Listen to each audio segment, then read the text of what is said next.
بسم اللہ الرحمن الرحیم۔ السلام علیکم ورحمۃ اللہ وبرکاتہ۔ شب برات کے بارے میں جو ہمارے ہاں تصور پایا جاتا ہے، شب کہتے ہیں رات کو، برات چھٹکارا،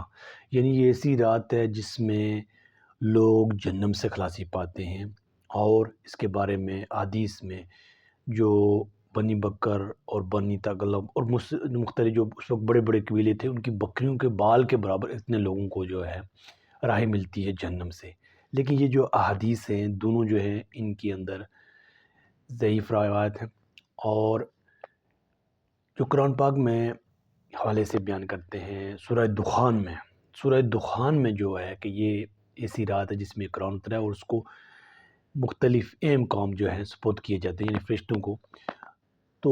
پھر دوسری جگہ قرآن میں سورہ بقرہ میں کہ یہ قرآن پاک جو نازل ہوا ہے یہ رمضان میں نازل ہوا ہے، اس رات میں نہیں، 15 شعبان کی رات نہیں ایکسکیوز می، یہ رمضان کی رات میں ہوا ہے۔ تو رمضان وہ ہے جس میں قرآن پاک اترا ہے۔ اور پھر جیسے کہ ایک پوری صورت ہے سورہ قدر، ان انزلنا فی لیلۃ القدر، یعنی ہم نے اس کو نازل کی ہے لیلۃ القدر میں، قدر والی رات۔ شب برات تو جو 15 کو ہوگی،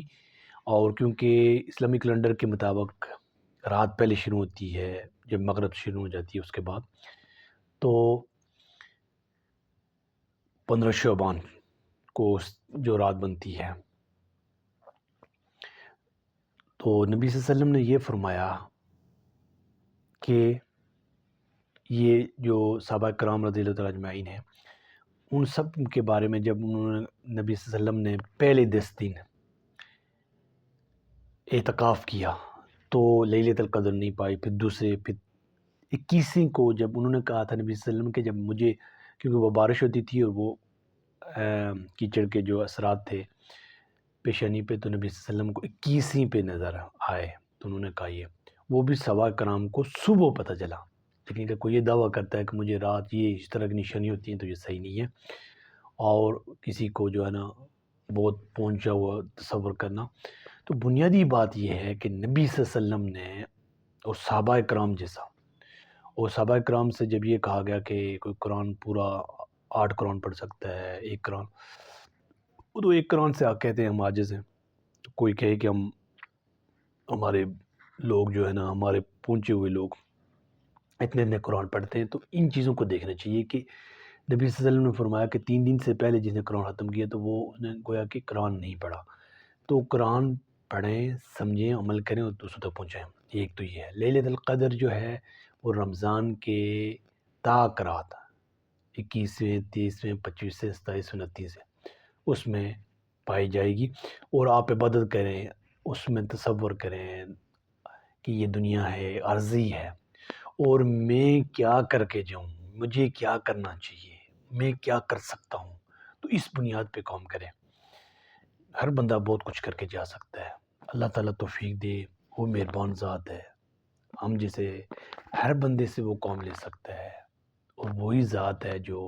قادر، غالب اور ہر چیز پہ قدرت رکھتی ہے، اور ساری چیزیں مغلوب ہیں، اور ساری چیزیں اسی کی پیدا کردہ ہیں۔ ساری چیزیں جو ہیں جن کو جو چیز چاہیے وہ وہی دے رہا ہے۔ یعنی ہم چند سیکنڈ، کچھ سیکنڈ جو ہے نا زندہ نہیں رہ سکتے، آکسیجن نہ ملے، پانی نہ ملے، ہم نہیں رہ سکتے، کھانا نہ ملے۔ تو یہ جتنی بھی چیزیں ہیں، اور پھر ہمارے اگر حالات موافق نہ ہوں تو ہم کیسے سروائیو کریں گے؟ جو چاہے تو ہمیں کیسے چھوٹی چھوٹی ادائیں ہیں کہ ہمارے والدین کی وہ اندر محبت نہ ڈالتا تو ہم کیسے سروائیو کرتے؟ تو یہ جتنی چیزیں ہیں، ایک تو یہ ہے کہ شب برات جو ہے یہ، اس میں روزہ رکھنا، عبادت کرنا نبی صلی اللہ علیہ وسلم ثابت نہیں ہے، لیکن اس کے ساتھ جو حدیث روایت ہوئی ہیں وہ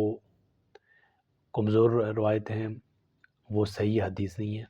لیکن اس کے ساتھ قرآن پاک کو اگر آپ پڑھیں گے تو وہ جو چیز واضح ہوگی کہ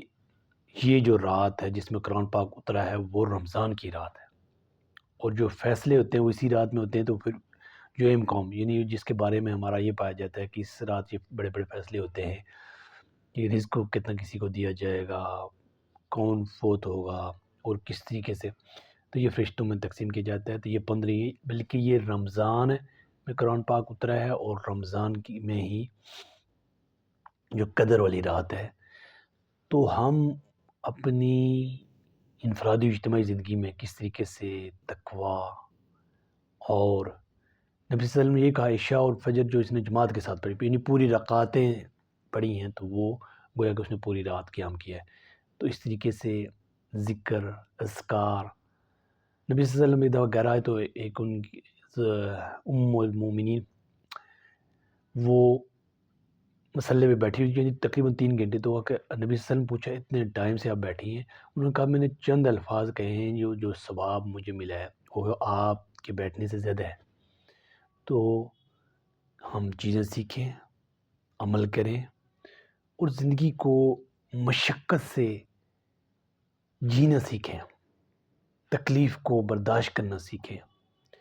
اور کس طریقے سے ہم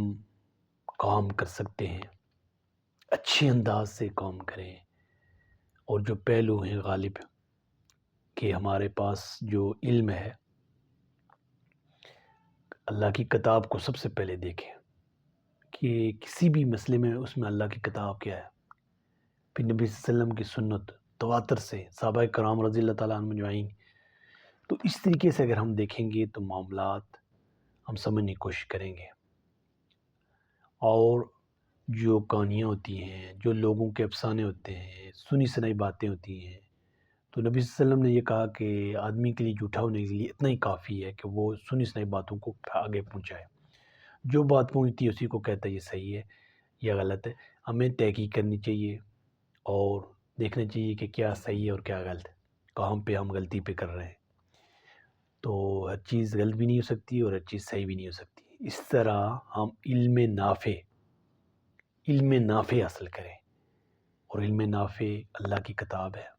اللہ کے رسول کی سنت ہے، اس کو سمجھیں اور عمل کریں، اور دنیا میں آپ نے رہنا ہے اور اب سروائیو کرنا ہے، لوگوں تک حق پہنچانا ہے، تو قوت حاصل کریں، سروائیو کریں۔ کیسے؟ طاقت کا استعمال منصفانہ، عادلانہ اور کس طریقے سے کر سکتے ہیں اس پہ کام کریں، چونکہ ہر بندہ کام کر سکتا ہے۔ زندگی ایک موقع ہے، کون کیا کر سکتا ہے، کیسے کر سکتا ہے، اللہ کی مہربانی سے، توفیق سے، مہربانی سے سب کچھ ہو سکتا ہے۔ اس پہ کام کریں اور اچھے طریقے سے جینے کی کوشش کریں، غلطیوں سے سیکھیں، موقع ہے۔ والسلام۔